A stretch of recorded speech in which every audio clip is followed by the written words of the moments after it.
السلام عليكم ورحمة الله وبركاته. تعرف على موعد مباراة الاتحاد ضد الفيحاء في كأس خادم الحرمين الشريفين. القناة الناقلة معلق المباراة.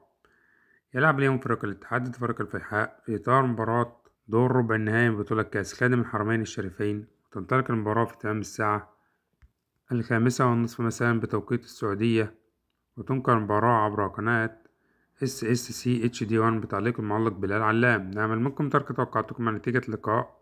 شكرا لكم على حسن المشاهدة، ولا تنسوا أن تشتركوا معنا في القناة والإعجاب الفيديو وما توقعاتكم لبطل كأس خادم الحرمين الشريفين لهذا الموسم.